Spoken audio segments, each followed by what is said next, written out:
بعد المهازل والكوارث والفجر التحكيم اللي شفناه من حكامنا في كل المباريات اللي فاتت وعارفين كلها رايحه في اتجاه مين وضد مين، خرج الاعلام المحترم الكبير الاستاذ محمد شبانه بكلام زلزل اتحاد الكره وزلزل لجنه الحكام المصريه. تعالوا نشوف قال ايه. فتح الاعلامي محمد شبانه النار في كل الاتجاهات موجها طعنات نقديه نافذه لمنظومه التحكيم وصفها بالمهترئه. الله عليك يا استاذ شبانه. التاريخ لن يرحم هاني أبو ريدة الذي استخدم أسماء مشبوهة لا تهدف إلا لتدمير هوية الحكم المصري. صح.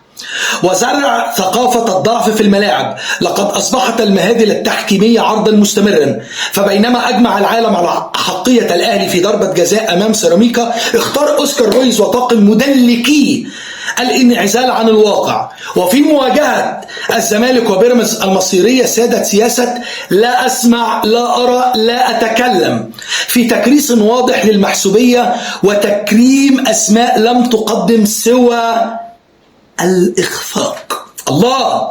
ما حدث في لقاء الطلائع والكهرباء كان استنساخا فاضحا لظلم الأهلي.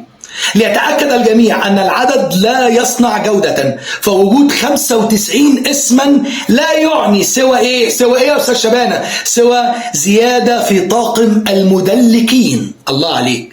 لا الحكام الحقيقيين. بدلا من مكافأة الشرفاء مثل عاشور وحمادة القلاوي على نزاهتهم، يتم التشكيك فيهم ومكافأة الفساد بولائم بورسعيد. ولائم فين؟ ولائم مين؟ ولائم بورسعيد. حان وقت الرحيل يا أوسكار، فالعدالة الكروية لا تباع في أسواق الحنشان والبطارخ. شابوه أستاذ محمد شبانة يا محترم.